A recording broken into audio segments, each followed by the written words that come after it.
really go in phases where I'll be deep in philosopher mode, and that life is very different than like right now. Most people, when they're challenged, they're overwhelmed, they're getting knocked around by life, is when they do the addictive, numbing, destructive behaviors. But what if in that moment you feel terrible, you get more committed to doing the things you do when you're at your best? When life hits me, I double down on my practices. My meditation becomes deeper, my training, my sleeping, my focus at work, and I use that challenge that used to send me off the rails, and doing the things I know aren't best for me, to actually literally get stronger. Today's guest is Brian Johnson, the founder and CEO of Heroic Public Benefit Corporation. In his own words, he's 50% philosopher, 50% CEO, and 101% committed to helping create a world in which 51% of humanity is flourishing by the year 2051. As a founder and CEO, he's made crowdfunding history and built and sold 2 social platforms.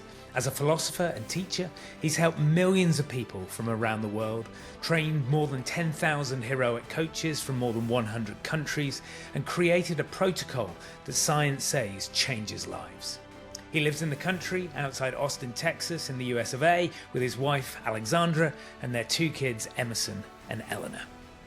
Brian's work is really transformational, so I'm excited to have him on the show to share his amazing journey and the practical tools and techniques that have helped him achieve success.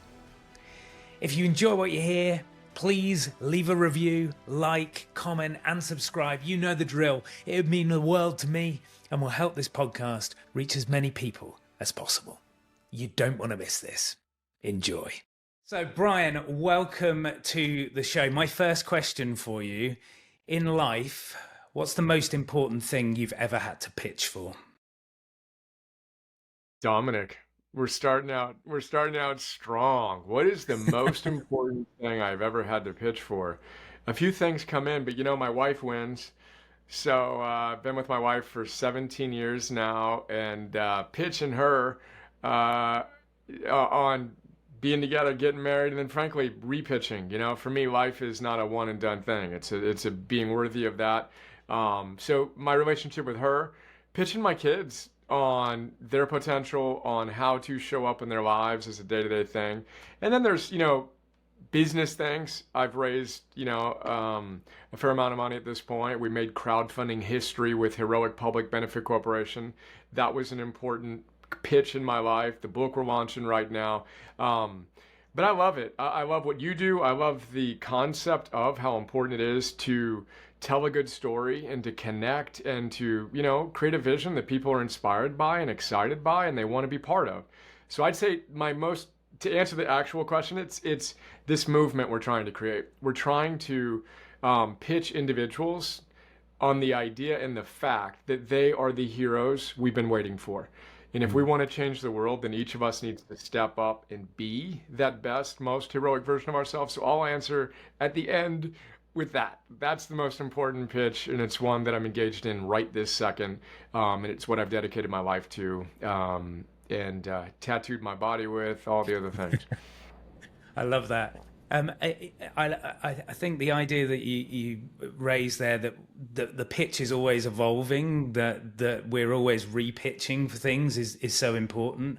We'll dig into some of these themes as we go through the podcast, but that's definitely something I'd like to come back to.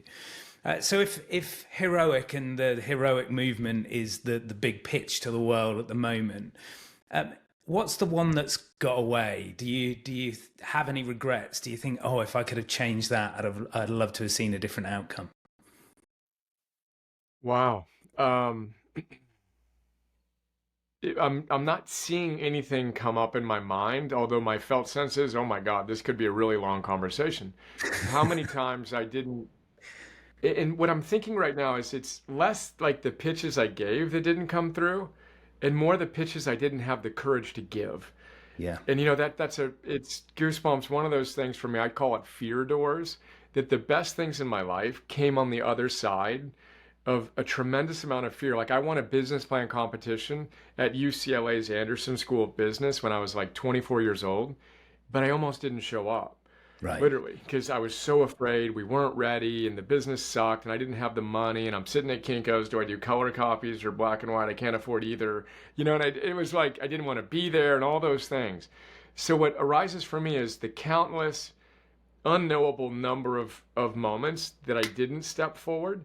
But again, Yeah. for me, the way I frame up my life and what I teach our community is, it's not the big moments, it's the little moments where we Mm. build the trust and we're establishing that trust in ourselves and confidence such that we can handle the big opportunities. But if you're not taking care of the small things and quote pitching yourself moment to moment to moment, to live, with the word I've got on my t-shirt, to live with arte, to be your best self, like that's a pitch. Who are you Yeah. listening to? Are you listening to the best version of yourself or the less than best version of yourself? You win that pitch, you're going to win you're not going to win all the others, but you're going to be in a position to win more of the other pitches in your life. Yeah. It's that sort of step by step process, isn't it? I think about it sometimes as like the need to jump out the plane and just sort of trust that parachute is gonna take you there, and those moments of fear where you need to have the courage to just take that first step. When you look back at it, that initial step was so small, but the payoff is so huge. You're building a movement. You describe yourself as 50% philosopher, 50% CEO. How did those two worlds collide? Like, what's your story? As a kid, did you want to build businesses? Were you interested in, the meaning of life? Where does this come from? Yeah, another great question. As a kid, I mean, just the quick biographical sketch going back from when I was a kid. Youngest of five kids. My mom got married at 17 to my dad, who had just come out of the Navy. Had her first kid the next year. 13 years later, I'm born. Lower middle class, blue collar family. My father worked in a grocery store. Devout Catholic family. Went to Catholic school for 12 years. And kind of the golden child in a great family. My dad worked hard, but he struggled with alcohol and things that go with that. His father struggled with alcohol and ended his own life. And first generation college student, and I always had a drive to excel. But it wasn't until I read Stephen Covey's Seven Habits of Highly Effective People while I was at UCLA. When I Yeah. was introduced to the idea, oh wow, I could actually create a life of purpose and meaning. That's amazing. But then I got a job I hated. I threw up on the 405 freeway in Los Angeles on the way home from work. I'm like, I don't want to do this. Went to law school, dropped out of law school. I didn't want to do that. And then I suffered. And, the only thing I knew I wanted to do when I'm 23 years old, other than coach the Little League baseball team, was end my own life. And I couldn't figure out how I'd take this energy that I have right now and apply it in a meaningful way in the world. Mm. And for whatever set of reasons, didn't do that. And then, created more and more meaning in my life as I just really dove into what have all of the great ancient wisdom teachers and modern scientists have to say and have they said about how to live a great, noble life and make a significant difference in the world while creating a life of sustainable joy and meaning. But it's really important because that upbringing and my own suffering have deeply informed who I am and how I show up and the people that I strive to serve. And we've been blessed to serve people, from people that don't want to get out of bed in the morning to people performing at the most elite levels in the military, corporate, sports, etc. But anyway, that's now a long, somewhat meandering kind of non-answer to your great question. There No, you not go. at all. It's fascinating to kind of see where that journey takes you. When you went to university for that first kind of undergraduate degree, was there a passion there? Were you heading down a particular path, or No, was it just yeah, being open? I studied psychology and business, and even then I was passionate about what, at the time I framed it as understanding what makes great people great. The Okay. 0.0001% of the people that go out and change the world. Like that has been kind of I wouldn't say, well, but it's been a driving obsession of mine, but it wasn't really formed then. It was just this intuitive, wow, what is it about them? But at UCLA in the mid 90s, there was nothing positive about the psychology being studied. So I wanted to study leadership, but it was autism that was being focused on at UCLA. That Right. wasn't what I wanted to do. Positive psychology didn't exist yet. But Hmm. yeah, there was a driving desire to understand that, and I wanted to understand it scientifically. So that's always also been a really deep drive. I think the modern secular religion is science. So combining my passion for ancient wisdom, I prefer the ancient Stoics and modern science. Cognitive behavioral therapy is Stoicism applied. I mean, Right. those connections have always really, really grabbed me. But then making it practical, and my own challenges and my own ambition combined, I think have given me kind of the fuel to just really go all in on it, and also a very low tolerance for doing things that I'm not passionate about. So my joke is I'm a neuron. I either fire or I don't. I'm either into something or not. I'm not the kind of guy that can show up and just do the thing and grind through something for years at a time. So I think that's, played to my advantage over the long run, not without, the ups and downs and the challenges that come as we try to live a good life. But those are some of the other variables that come up. You mentioned a pitching competition at UCLA. Where did that kind of entrepreneurial spark fit into that journey?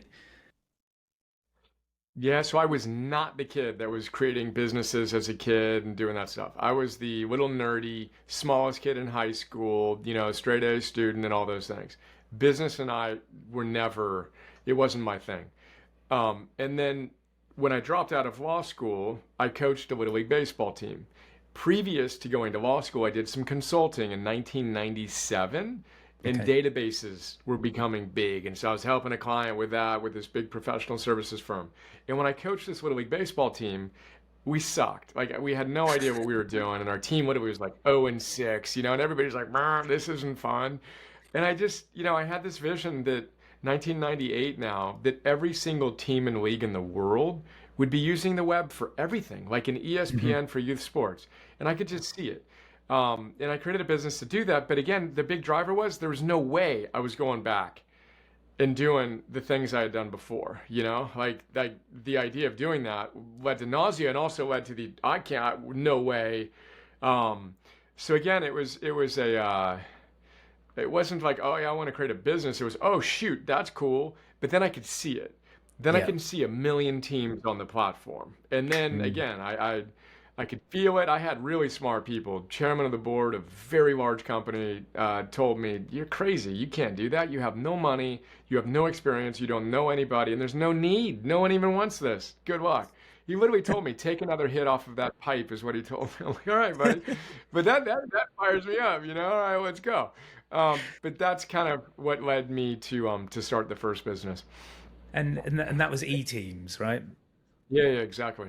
So, and you raised $5 million for that business. So, how does someone with the experience that you describe, of being a complete rookie in this realm, go about raising serious capital like that? Yeah, so if we rewind before I raised that money, you can see $5,000 in my retirement account that I had saved over a year. Cracked open that piggy bank. My co-founder, who was a brilliant technologist, did the same with what money he had, 10 grand. And over the course of a year, we built, we hustled and we built something that thousands of teams were using. So then we show up at this event, and I I've been skilled at sharing the vision of what's possible, and it was clearly an opportunity that we had demonstrated a level of success on. And the guy that put the first million in introduced me and said, "This guy can get a lot done on nothing, and he can recruit people who can do some great things with him." And that was before I wound up hiring the CEO of Adidas to replace me at 25 years old as the CEO of what Wow. was then a very popular dot-com business. Yeah. So that's another pitch. But I think that it's Joseph Campbell 101, when you truly follow your bliss, as he would say, you do what you feel inspired to do, doors will appear where there were only once walls. And these Mm. hidden hands will come to help you. And there's a felt sense of what I now call soul force or moral charisma that someone can feel in the presence of someone who is on fire with an idea, and is demonstrating a certain level of competence in their ability to execute it. And I think I had that at a young age, and I demonstrated the ability to, in the business context, get customers enough with a vision of, well, you can connect the dots if we can do this many, and there are that many millions of teams around the world, and we wound up serving 3 million. I wanted a million teams. Did I want a million people or a million teams? I don't remember. A million teams. I mean, it was insane. We had 3 million at our peak. So I wanted it in 5 years, by the way. We got there in 4. So the guy who told me it was impossible became the fuel for making it happen. That's really interesting. Quite a few people that I've spoken to on the podcast have that, slight nemesis figure that drives them forward to say, hey, look, I back myself, I believe in myself, and actually there's fuel in that resistance, and in that moment. Your next business was Zaz, and that was felt much more kind of purpose led. So, and I feel like that's maybe where the kind of philosophy piece starts to come in. So what made you want to go again? I suppose a lot of people go, hey, I've created a successful business. Let me move to the countryside and enjoy myself. Yeah, so the business wound up succeeding for our investors, but it took 10 years. So I wound up selling Okay. e-teams right after the market crashed in 2000, and I got enough to take a little bit of time off, but that time was like 2 or 3 years. All right, let's go. And so after selling that and transitioning it, now I'm like 26, 27 years old. What do I want to do when I grow up, kind of thing. And I knew at that moment that I wanted to dedicate my life to understanding how to live a good life and help others do the same. Hmm. So then I traveled a bit and I studied Socrates in Athens and Jesus in Jerusalem and Rumi in Turkey and Aurelius near the Danube in Hungary. And then I started teaching and doing that, but I didn't want to be on a stage doing that stuff. That wasn't my Hmm. thing. And I needed to make money again. So then I had the vision this is before Facebook. MySpace was kind of big at this time, Yeah. 2000, whatever it was, 3 maybe. And I could see that there was a platform that I could create that would bring together people who want to make a difference in the world. And so I raised a few $1 million for that using my background in social technology. John Mackey of Whole Foods, we partnered with his nonprofit on conscious capitalism, wound up investing, nearly bought us. And so I went from, CEO to philosopher back to CEO. And then I got to a point where I wanted to get back to the CEO. So after a few years, I sold it to a different publicly traded company. And we had 250,000 people in this platform before Wow. Facebook, Yeah. 18 years ago. And that company died a sad death, as many companies, startups that are acquired by publicly traded companies do. And then I waited. Then I moved to Bali for a year, and all I did was read and write and teach again, and went back into the philosopher mode.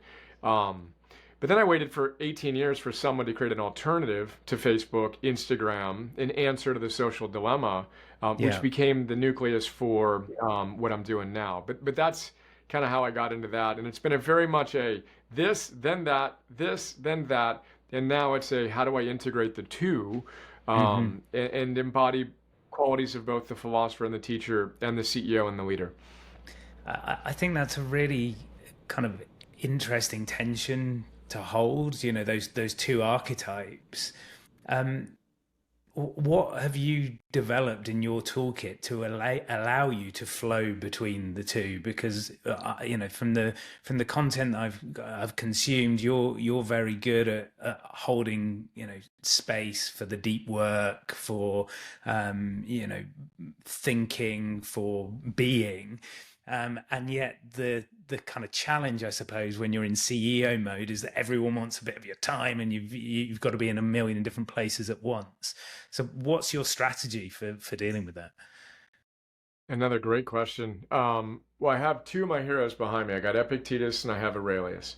And then I got my kids, I got my wife, and a few other heroes. But um, I really admire Epictetus and Aurelius in particular, as that reluctant emperor who really wanted to be the philosopher, but played his role well.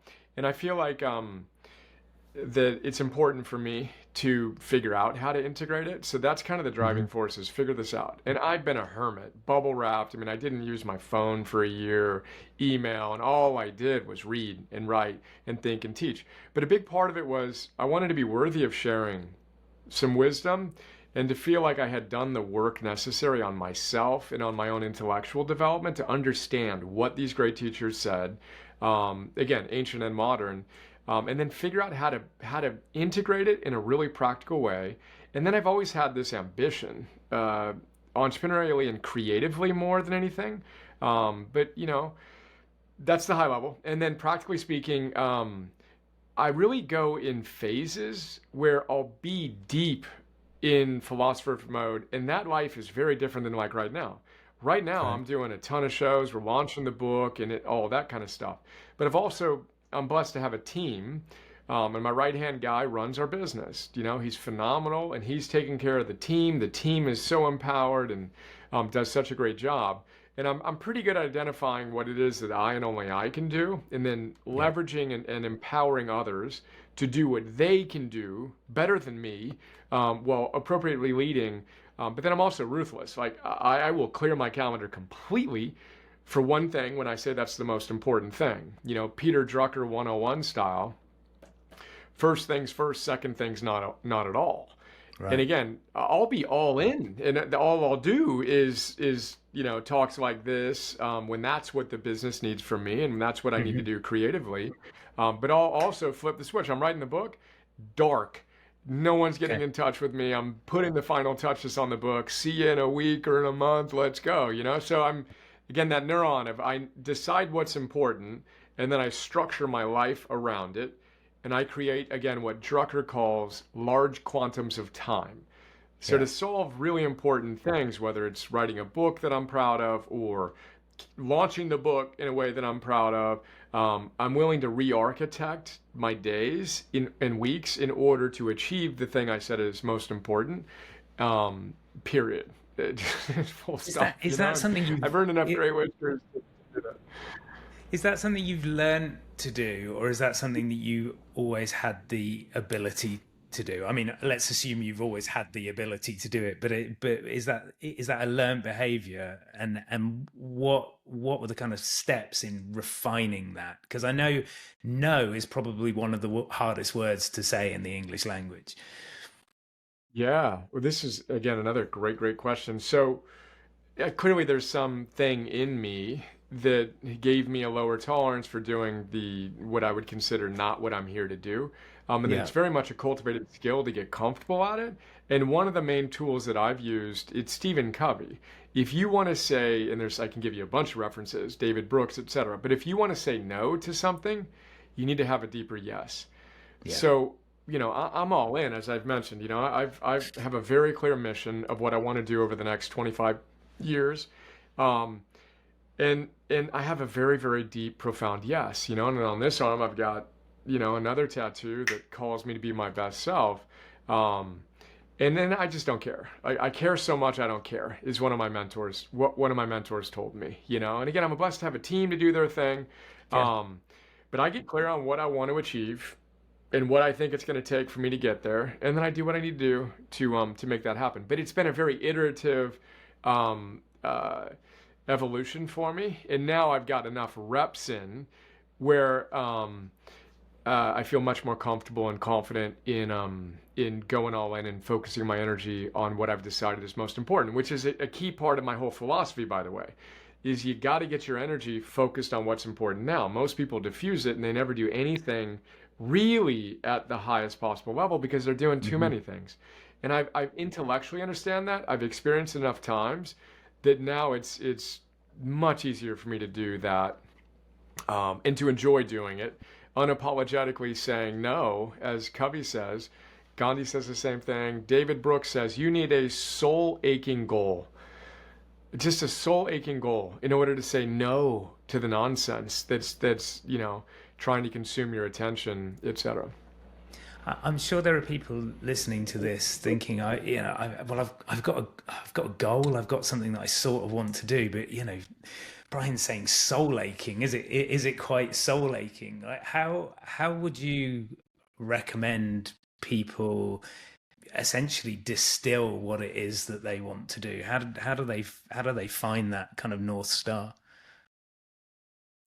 Yeah, I think that one of the exercises I do is to help people wake up to the fact that this isn't a dress rehearsal.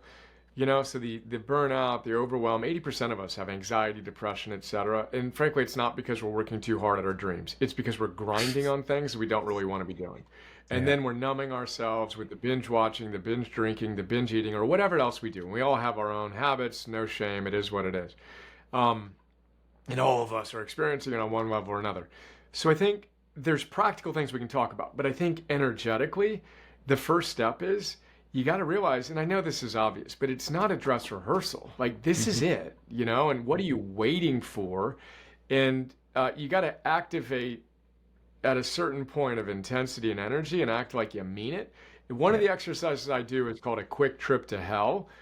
A lot of people do eulogy exercises. How do you want to be remembered and this sort of thing? Stephen Yeah. Covey, David Brooks, etc. Which is really important because you want to know that no one's going to talk about the square footage in your house, the initials after your name, all of the accolades you achieved. Your fame, your wealth, your hotness doesn't matter. It just doesn't. Now, fine, Yeah. do what you need to do to get what you need there, but focus on what matters, which is who you are as a person, deepening your relationships, and making a contribution. The intrinsic motivators, scientists say, lead to happiness. But anyway, the exercise I have is you're on your deathbed. I precede that by, all right, who are you at your best? And people don't spend time thinking about this. It's like a muscle Hmm. that's not used. But scientists say a best selves diary is a really powerful way to build hope and agency. So pause for a moment, think about yourself in 5 years. You've worked hard, you've gotten a little lucky, and life has come together. What does your life look like? Now, most people, when they think about that, like draw a blank. I have no idea. It's like asking them to do an Ironman triathlon and they haven't been training. And you got to Yeah. work that consciousness muscle. But it's really important to get clear that there is, as Abraham Maslow says, who studied the self actualizing individuals, he says what one can be, one must be. Your need to actualize your potential is a fundamental need that's as real as your need to breathe, I say. It's like soul oxygen. So imagine yourself at your best. And to the extent there's a gap between who you could have been in any given moment and who you actually are being, you're going to experience a level of subtle or not so subtle despair. Hmm. So we want to get clear on who we are at our best. And then the exercise I have to finally make the point is you imagine yourself on your deathbed. You didn't live the things you knew you could have lived to be your best self. And right before you pass away, the version of you you could have been walks in through the door. And that version of you that didn't do the things you could have done sees the version of you you could have been. Some say that's one take on hell. Right when you can't do anything about it, you see who you could have been. Boom, gone. Boom, done. You're gone. Um, anyway, that's part of my ultimate pitch for people is wake up. And I got all the different kind of avenues for it. But I Yeah. think there's this critical, cynical, nihilistic attitude we have. We're showing up with a level of enthusiasm and passion and desire to create a life of meaning for yourself, for your kids, etc. There's a little bit of an edge to that I think we need to bring in and be willing to unplug. So now the practical tools are unplug, Yeah. turn off your electronics for longer than 2 minutes, Hmm. allow your consciousness to reflect on these questions. And that's hard work. And frankly, most people don't want to do that. There's a level of No, now it's easier for me to go look at the news and the chaos and complain about it and be a victim about it rather than, again, step up and be the hero of their own story. it's fascinating that fear of switching off. I'm in 2 weeks. I'm off to a silent retreat, and I'm going to be off grid for I don't know five days. And conversations I've had with people about like what no phone. You can't read. It's like yeah. that only with that level of disconnect can you really reconnect, I suppose. And I think that's one of the challenges that we face. You use the word dress rehearsal, and as an actor, that kind of makes me smile because I think in public perception, a dress rehearsal is where things can be a little bit messy. But as the actor stepping out onto stage, like that dress rehearsal is your final chance. Mm, You've got to get there, and you've got to nail it. mm, But the one thing that is going to get you through every single performance is that moment of presence. mm. And actors, often get referred to as people that have presence, and people kind of say to me, well, what is that? And I'm always, my answer is, it's about being in the moment. It's about really being there with that other person that you're conversing with. And whatever your stage, whether your stage is business, or whether your stage is a 3,000 seater theater, I think those same principles apply. um you've obviously had a huge amount of success, but you've also alluded to the fact that there are always setbacks along the way. So how do you build resilience to keep moving forward towards those goals that are tattooed on your arms? Yeah, another wonderful question. So, and I love your dress rehearsal. That's so cool. I'm gonna have to figure out how I weave that into my pitches with people. Come on, baby. It's all simultaneously the live performance and the dress rehearsal for the next better performance. I mean, it's so cool. Yeah. Do your best moment, moment to moment. That's really cool.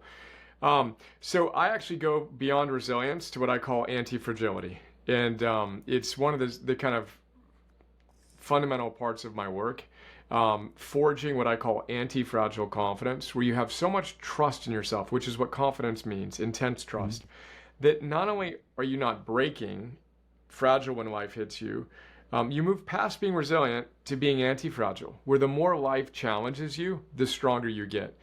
So the practical way that I do that is when life hits me, I double down on my practices. My meditation becomes deeper, my training, my sleeping, my focus at work.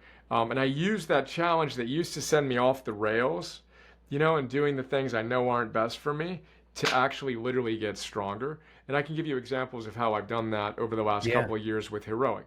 But my coach, Phil Stutz, works with, a lot of Hollywood's elite. He's in the Netflix documentary called Stutz with Jonah Hill. They do a great job of making these ideas approachable. I've worked with him for 7 years, 400 one-on-one sessions. In one Wow. of the early sessions, he ended it by saying, "Hey, you have a lot of emotional stamina."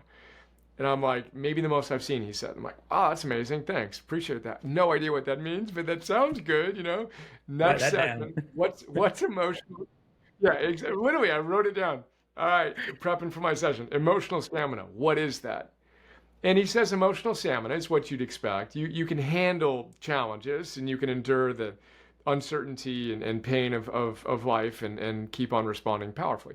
But then he said something that got tattooed on my brain that I have repeated countless times, which is the way you cultivate emotional stamina, which I now call anti-fragile confidence, is this: the worse you feel, the more committed you are to your protocol. So most people, when they're challenged, they're overwhelmed, they're getting knocked around by life, is when they do the addictive, numbing, destructive behaviors. But what if in that moment you feel terrible, you get more committed to doing the things you do when you're at your best? If you can do that, you literally become anti-fragile. Even getting 3, 5, 10% better. For example, I raised $11 million for 15 million by this point for Heroic Public Benefit Corporation. I'm 2 days away from launching an app we spent at that time 5, 6, 7, $8 million on. We worked for 15 months to build the app. We're launching it 2 days before we launch the app. We're live streaming it to thousands of people. Hundreds of our investors are in town. Blah blah blah blah blah. I get a letter. The UPS driver shows up. We're friends. Hey, how you doing? We have a little connection. Letterhead: Heroic Legal Department. We don't have a legal department. I got great attorneys. We don't have a legal department. Thin little envelope. My heart rate goes up a little bit. Legal department's never a positive thing. Zip it open. Letterhead: Securities and Exchange Commission. Strike two. Heart rate on the Aura ring is going up. It's I got my going. I got my whole team at my ranch. Literally, they're in my kitchen right now. It's 9 a.m., 2 days before we launch. Everyone's in town, right? Oh, and by the way, I'm usually a pretty anxious dude before I give a talk. I told my wife the night before, I'm ready. The app, it works. People are responding to it really powerfully. I know what I'm going to do in my talk, and I'm going to enjoy this weekend, is what I told her the night before. I'm like, I'm finally going to enjoy it during it instead of afterwards. So Hmm. anyway, the following morning, I get this sequence of events with the letter.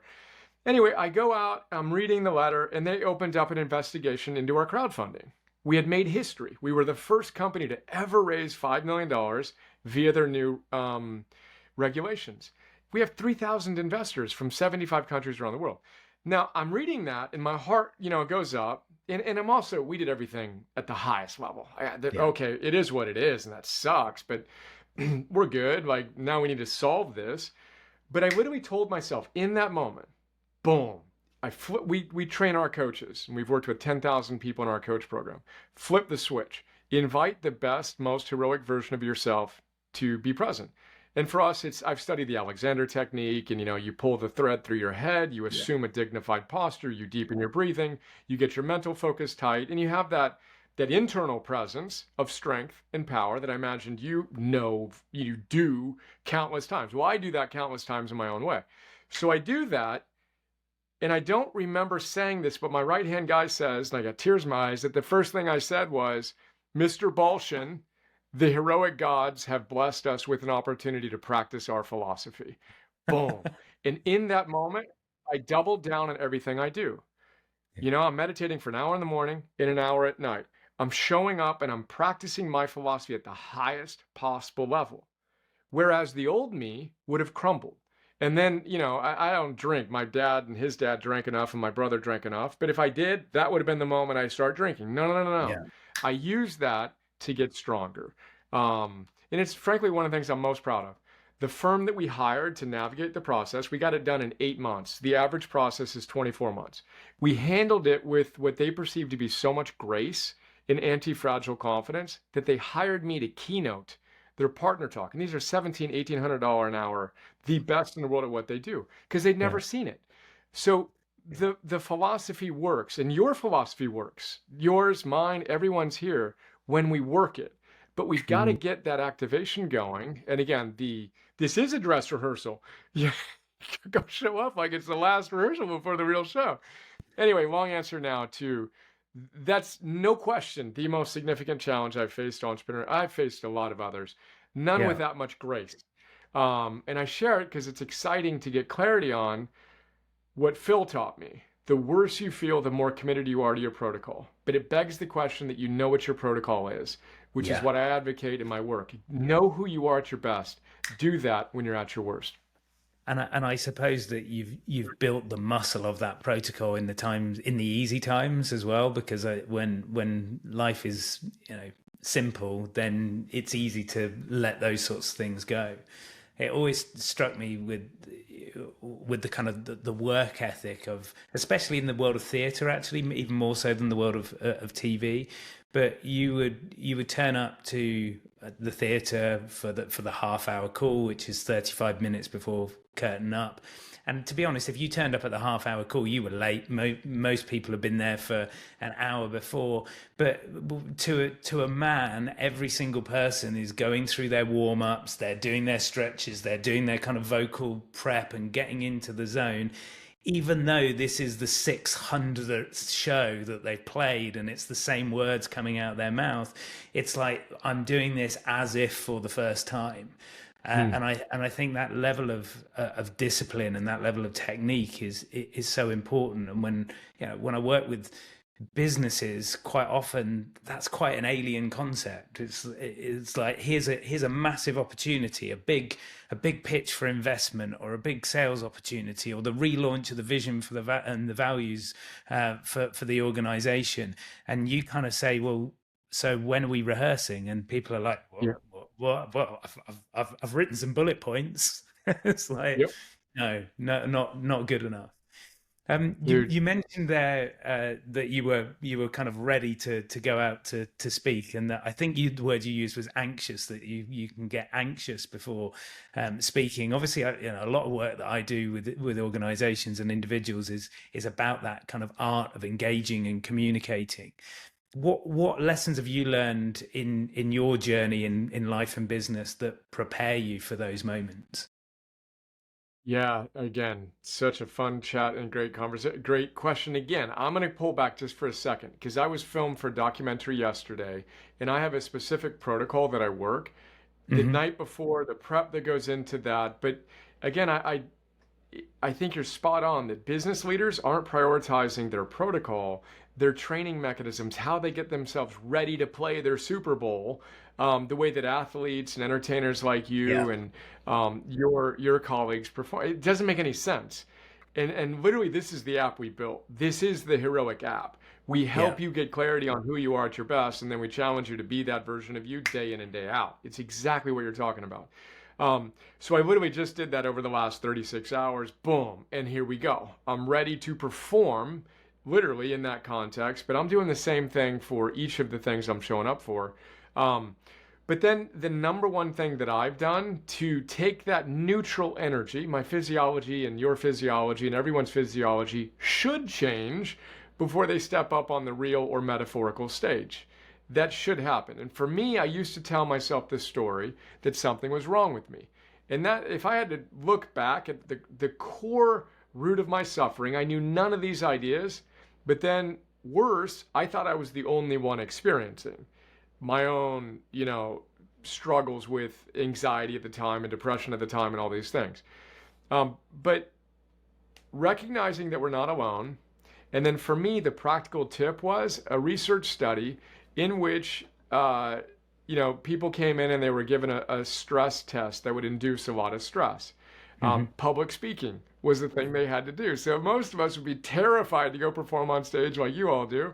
But anyway, the groups were split into two different groups, and you've probably heard of this study. One group was told to try to calm themselves down, which is what most people think you should do before a performance like that.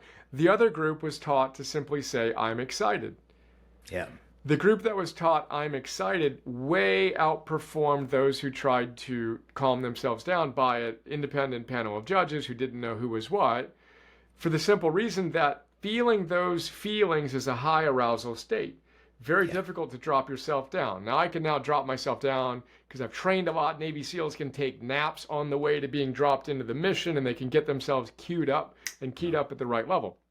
You, of course, could work with that energy, but to take that high arousal state and simply shift it from the negative, something's wrong with me, and oh my God, I'm going to screw up, to I'm excited, which is equally true. You're excited. And then for me, I found that to be really powerful. And it's a mantra of mine. I also love to say, bring it on, which is another phrase from my coach, Phil Stutz. My potential exists outside of my comfort zone. How do I feel when I'm out of my comfort zone? By definition, uncomfortable. Therefore, of course, I want to get comfortable feeling uncomfortable. How do I do that? I say, bring it on. And I remind Yeah. myself that this is a good feeling. I want to feel this because I want to grow, etc. Those are some of the ways that I've dealt with it. And then it's just reps. You do enough reps of anything, as Ralph Waldo Emerson says. He says the death of fear is certain, which isn't right. You're still going to have that fear, which is wise, and the energy to honor your commitments, to put on a good performance. But anyway, those are some of the tools I've learned and practiced that have most helped me. And I'll repeat, I used to be scared of everything. Any level of confidence I have now is earned. Like I was never that confident kid that felt comfortable talking about anything. You know what I mean? Do But that has you really helped me, the things that I did. do you associate with being an introvert or an extrovert? Like, what's your comfort zone? I like who's the one who said it? I like the idea of being an ambivert. I like being Yeah. what the situation demands. So Hmm. I want to play my role well. And frankly, default, I really like my time. I really like reading. I really like thinking. I really like hanging out with my wife and my kids. So I would kind of err on the introvert. Yet I also love people. And although I don't usually want to be around people when I'd make a choice, I always feel great Yeah. when I do, and I've learned that enough times. And I feel called to continue to cultivate the ability to um, do what needs to get done. But my whole thing is you got to know what the situation demands. So if it's Yeah. being energized like I am right now, then be that. But I meditate deeply, and I love that you're going to your retreat, and it's energized tranquility.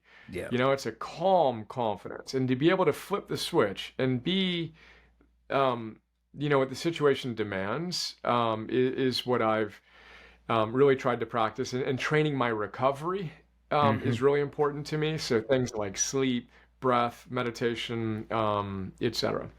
Yeah.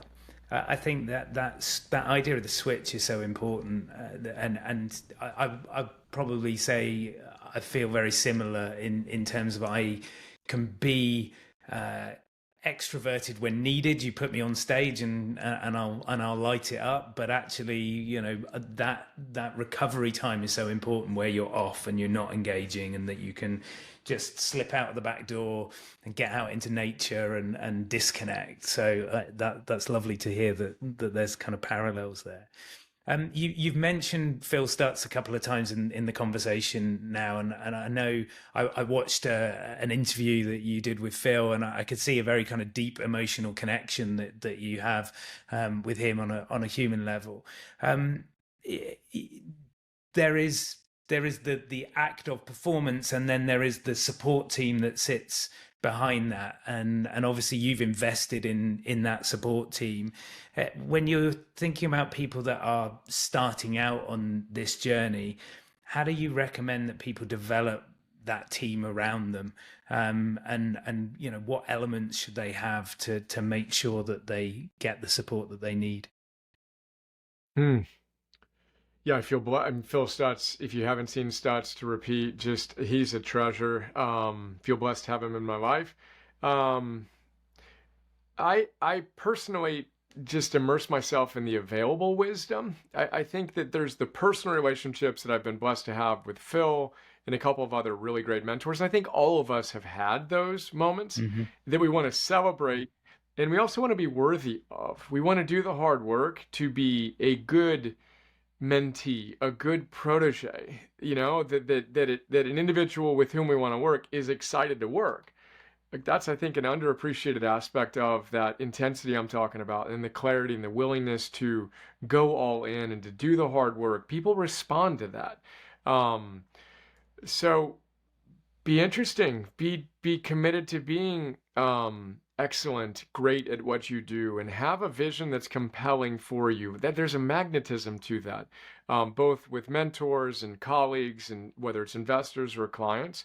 And again, it's activating what I would call your soul force, your moral charisma, that creates, without getting weird about it, a magnetism to ideas and opportunities and people. People want to be around people who are living like that. Yeah. There's just a natural experience there. So I think do the work, everything we've been talking about. Who are you at your best? Get clarity on that. Recommit to being that version of you. I focus on the basics: eating, moving, sleeping, breathing, focusing your mind. And again, show up like you mean it. Like there's a level of power to that that's hard to overstate. Um, uh, yeah, and Steve Martin, Be So Good They Can't Ignore You. Cal Newport's great book on the subject. Everyone wants the tip. Oh yeah, get an agent. How do I become a comedian? Is what the young comedians would say. Steve Martin's like, I know what you want to hear, which is, all right, yeah, you get an agent and you do this and you do that. But the answer is, be so good they can't ignore you. Yeah. Have such a strong presence in your life and such a commitment to living for something bigger than yourself, and a commitment to your craft, and making your life part of your craft, and being a wise and disciplined and loving and courageous human being. And of course, figure out the details that are important tactically, whether it's the agent if you're a comedian or performer, or a mentor if you're aspiring to do anything. But I think it starts with that commitment to cultivating our own consciousness and beingness. I love that. Your kind of big project at the moment is your new book. What's the big idea that you want to share with the world? Yeah, so the name of the book is Arete, which is the one-word answer. The ancient Stoics and the ancient Greek philosophers, whether it's Aurelius and Seneca and Epictetus, or Aristotle, Plato, and Socrates, it's what they'd give to the question of how to live a good life. So we translate the word arete as virtue or excellence, but it means something closer to being your best self moment to moment to moment. And the big idea is If you're capable of being this, and I'm drawing a line in my eyes for those who are just listening, Yeah. and you're being this, and there's a gap of a foot between who you could have been and who you're being in any given moment. And I'm not talking about who you think you should have been over the last 25 or 50 years. I'm talking about right now, in this moment. Did you express the best version of yourself or not? And if there's a gap between who you could have been and who you're actually being, it's in that gap in which anxiety, regret, disillusionment, and depression exist. If you close the gap, if you live with arete and you express the best version of yourself, there's no room for that negative stuff. You feel what Aristotle described as the summum bonum, the greatest good of life.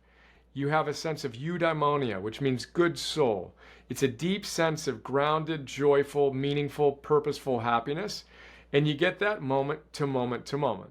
That's the ultimate kind of message of the book, combined with, and the subtitle is Activate Your Heroic Potential. I firmly believe that every single performance you ever put on, I'm certain nearly all of them, or some of them may have been tragedies, but they were hero stories in large part, featuring an individual facing challenges. And when we watch these truly heroic movies, what we see is ourselves, metaphorically represented on the screen.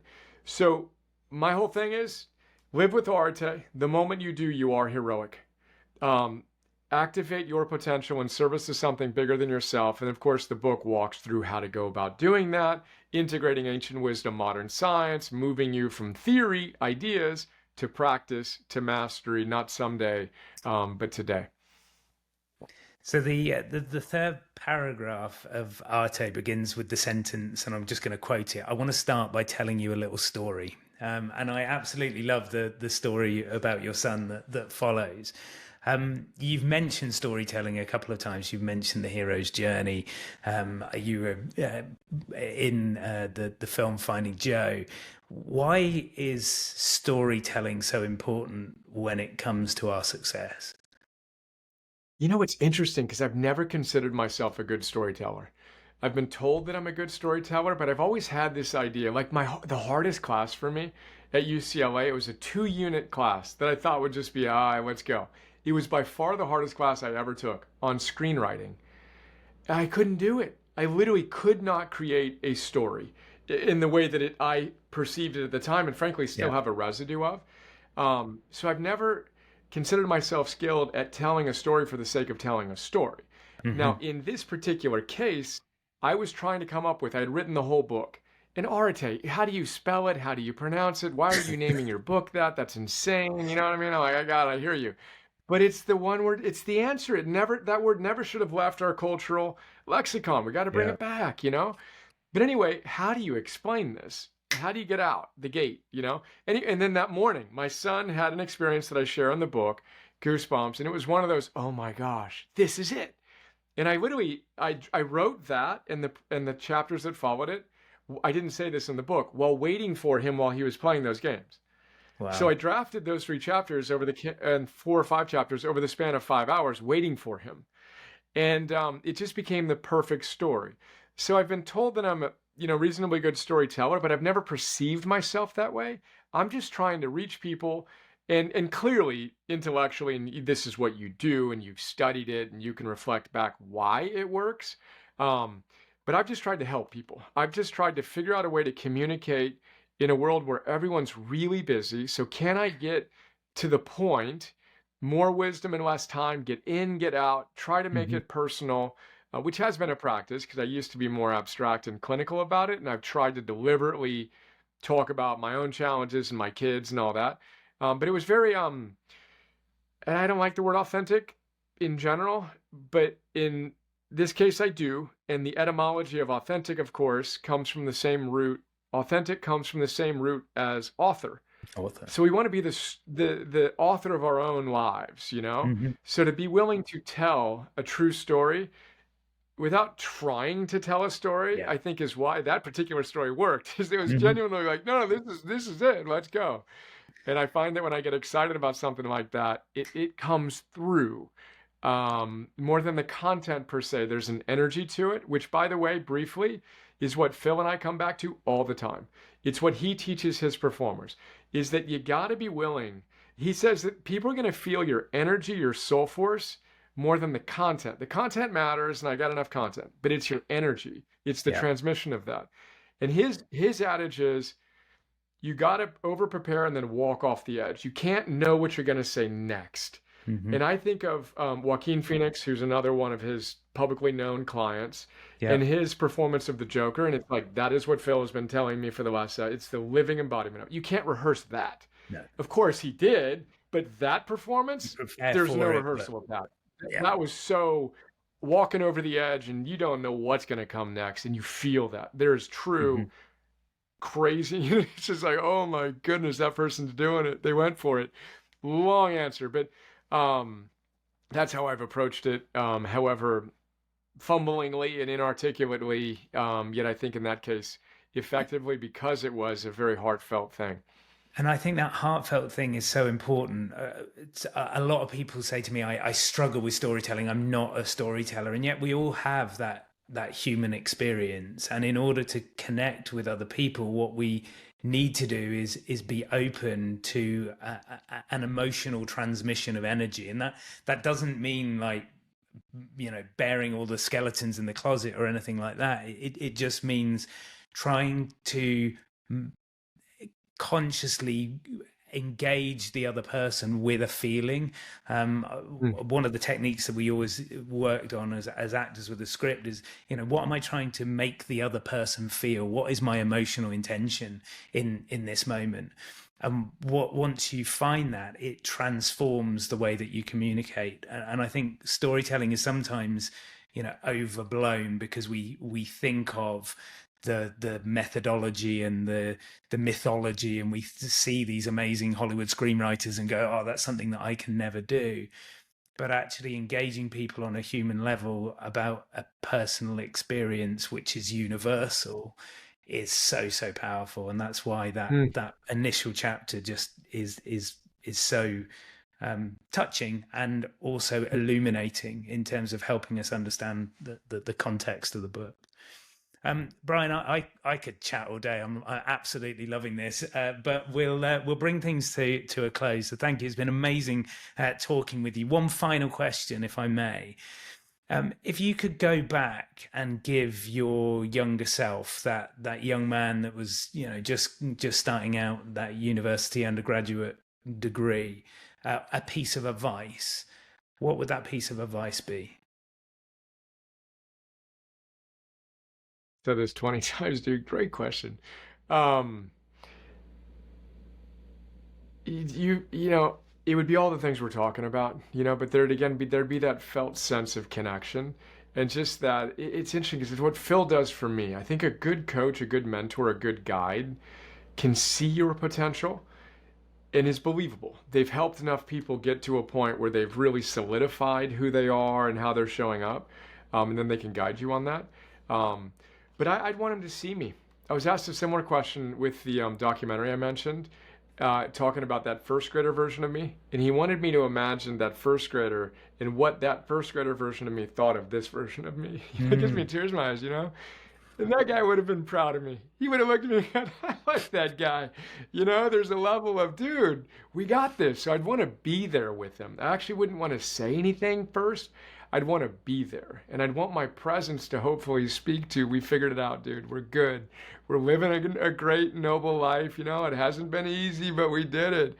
And then, of course, I'd teach him, that all the things we talked about, but I'd also emphasize my psychological challenges, 90% of them came from my poor physiological choices.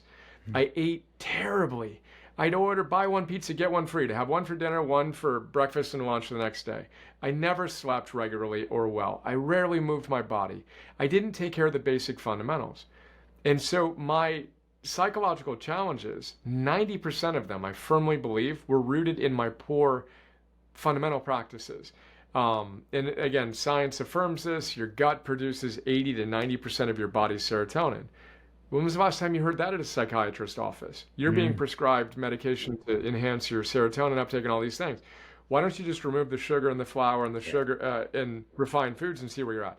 So I'd go there with them, but I think I'd want my Ralph Waldo Emerson says, "Who you are speaks so loudly, I cannot hear what you say.